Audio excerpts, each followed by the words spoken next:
This is Josh Osler, Director of Golf, here to introduce how we're going to reserve practice stalls at the practice facility during renovation on a desktop computer.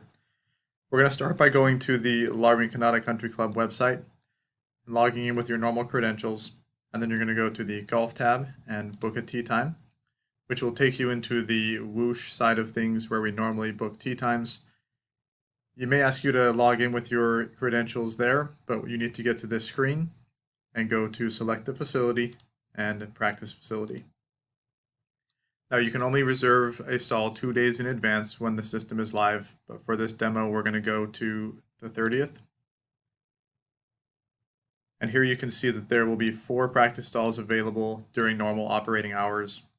So we're going to go to the time that you want to reserve. We'll go 11 o'clock on stall number 1 and click complete booking. Once you've done that, you've reserved your stall for that time for a 30-minute interval only. We hope you enjoy your time at the practice facility during this time, and happy golfing.